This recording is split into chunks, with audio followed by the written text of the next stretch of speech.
Good day, everyone. We're going to start with chapter 2. It's about diversity in organizations. So, diversity is referring to differences in terms of individual characteristics. For example, in terms of gender, in terms of age, race, ethnicity, and so on. These differences in terms of individual characteristics can influence employee performance. So that's why it is important for the organizations to manage this diversity among their workforce so that they be able to bring these differences into something useful. That's mean to influence employee performance. If the manager cannot influence, it cannot control, cannot manage employees' diversity, it will create chaos to the organizations because employees have differences. It's very difficult to manage. If employees themselves couldn't be able to manage, it will affect the whole organization. Into the organization become chaos, conflicts, and people cannot work effectively and efficiently together in the team. So it is important for the manager to develop awareness about these differences, about this diversity among their workforce, so that they be able to manage this kind of differences effectively, so that it will bring something useful out of the differences. So there are two types of diversity, surface level and deep level. So surface level is very easy. When you see, you know it. So for example, race, gender, and age. So when you look at the employees, you know the difference, what kind of background they come from in terms of what age. Maybe you do not know exactly what age, but you know whether this person belong to younger or old, or gender male or female, so on. So surface level is like when you see, you know it's very easy to detect. You can see it at first glance. But deep level is very difficult to detect because it deep down. That's why it said deep level diversity is kind of very difficult to detect, such as values. When you look at the person, it's very difficult to determine what kind of values this person endorses. It's very difficult, or what kind of personality these persons belong to. So it's very difficult to know about the deep level diversity of the employees, unless if you know them or if you mingle around with them, then you may know. But at first glance, it's very difficult to detect the differences. So this is just to as a diagrams to elaborate the differences. So diversity management consists of two types of diversity: surface level and deep level. So it is important for the organizations, especially the manager, to try to manage the differences in terms of to be able to bring awareness among their employees regarding the importance of diversity. So in doing that, they have to eliminate. So this diversity management is important. One of the reasons is very important is to eliminate unfair discrimination. So basically, discrimination is actually to note a difference between one thing with the other. It does not necessarily mean discrimination is always bad. It can be good sometimes. So it can be bad if our behavior, or if the behavior of the person, of the employees, are influenced by the stereotypes about the person. For example, stereotypes. When you look at girl or you look at woman, what stereotype normally do you have? Normally, girl wearing skirts or playing playing sport that belong to girls, or maybe if you think of football, it's belong to men sports. So that's kind of stereotypes that you have. So stereotype can be bad, can be good. It's not always bad, but normally it's bad. It's actually it's bad when it affects our behavior to the extent that we negatively look down on others because they come up with a certain generalized characteristic that we tend to assume. So the importance of managing diversity, so that we can be able to manage our own from discriminating others. So unfair discrimination assumes stereotypes about people. So that's why it is important to manage diversity, so that we be able to eliminate these unfair discriminations. This unfair discrimination can be harmful to everyone, or to especially to employees. So there are many types of or many form of discriminations. Most of them are prohibited by law, even though not part of the organizations, but sometimes it's very obvious in the organizations. Sometimes it's not really obvious. Sometimes even it become common in the organization among employees, even though it's not officially practiced.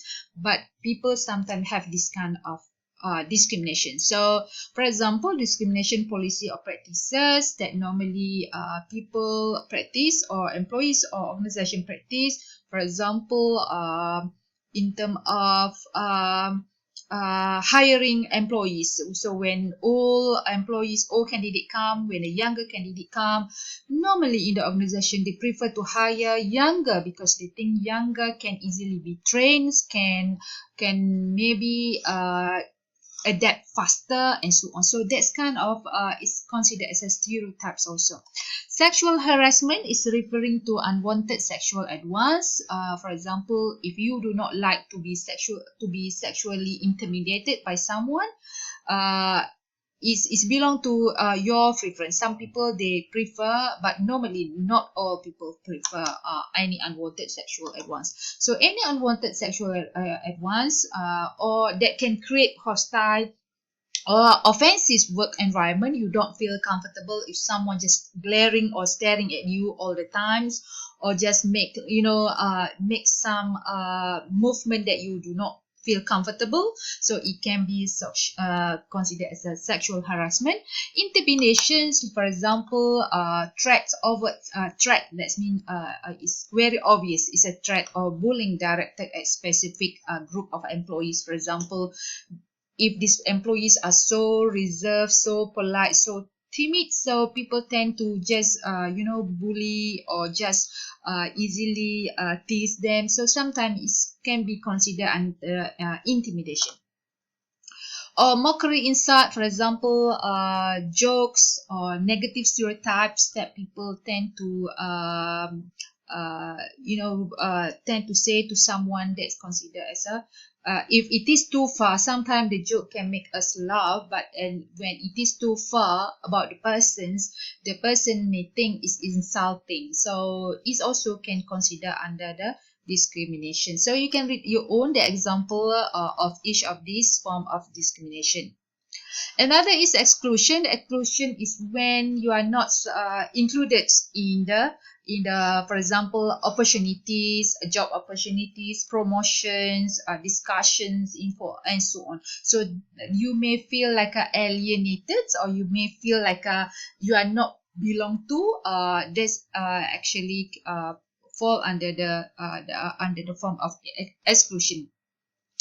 Incivility is a disrespectful treatment. Sometimes when you come to the organization or when you work in the organization, if people treat you in the aggressive manner, ignoring your opinions, do not regard your opinions very important, and treat you badly, aggressively, that's considered as an incivility. For example, here you can read on your own the examples. That when you read the example, would it be easy for you to associate the example that you read with the type of the discrimination. So next is biological characteristics.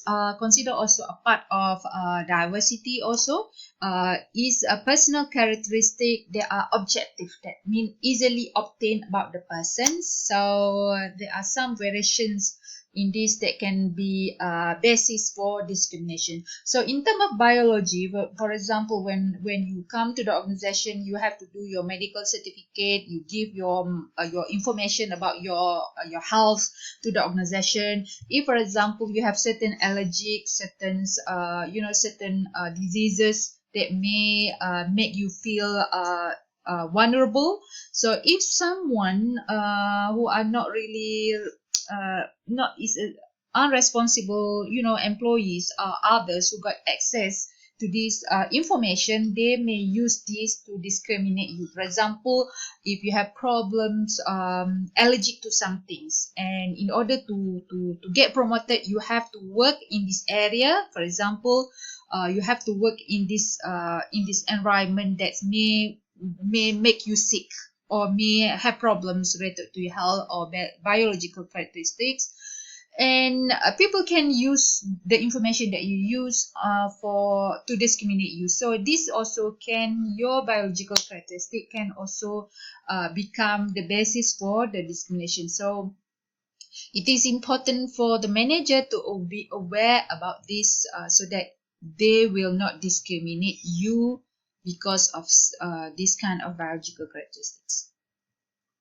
So, and others, some people got discriminated because of age, especially older or younger also can get discriminated, can be discriminated because of their age. And sexual orientation or sex or gender can also become the basis for discrimination. For example, for the higher position CEO, maybe people will look more for male compared to female. So if this is the case, instead of they are looking for the merit or qualifications, then it will becomes it will become considered under illegal, because gender is become the basis for discrimination. It's actually, it shouldn't be. So what we this textbook want to show is actually sex or gender can be the basis for discrimination. So it just for the manager to be aware that they shouldn't take this as a part to as a reason to discriminate their employees. Race and ethnicity also, sometimes if you refer to, for example, jobs rate, sometimes they prefer certain race, this. So that can become discrimination unless if you have certain law. For example, law normally, labor law, under certain, for example, acts, that's important to hire because of the for example certain law. But normally race and ethnicity shouldn't be the reason for the organization to discriminate certain types of race and ethnicity. Disability also, for those who have disabled, either physical or mental, unless, because some people when they have a mental disability it's very difficult for them to work. So if it is just physical disability and the organization discriminate this person or this employee because of disability, that they could perform the job, for example, those who have physical disability but they could perform the job, so it shouldn't be a basis to discriminate. So but important to let the manager know that disability or people with disable are actually, especially in the US, they are protected under the law. So sometimes workers with disability could achieve higher performance and may also have lower performance expectation, especially from the manager and from the other colleague, because they know these people have disabilities in terms of physical, so they may expect that they couldn't do the job. But actually it's common, even us also have this kind of perceptions about disabled people, but it shouldn't base our decision on this. So any decision regarding hiring and so on shouldn't base on disabilities or physical disabilities and so on. Sometimes we have hidden disability, for example, sensory cognitive impairment, sleep disorder. So this also can be a basis for discrimination for the organizations. Tenure also, if you have longer tenure, normally you will tend to be hired easier compared to those who do not have tenure at all. Tenure means it's referring to the how long you have been working for certain jobs. Religion also can be a basis for discrimination, especially for Muslim in the US, for example. So you know already about the Islamophobia. So religion can be a basis for discrimination. Is also considered against the law if organization discriminate employees based on their religions.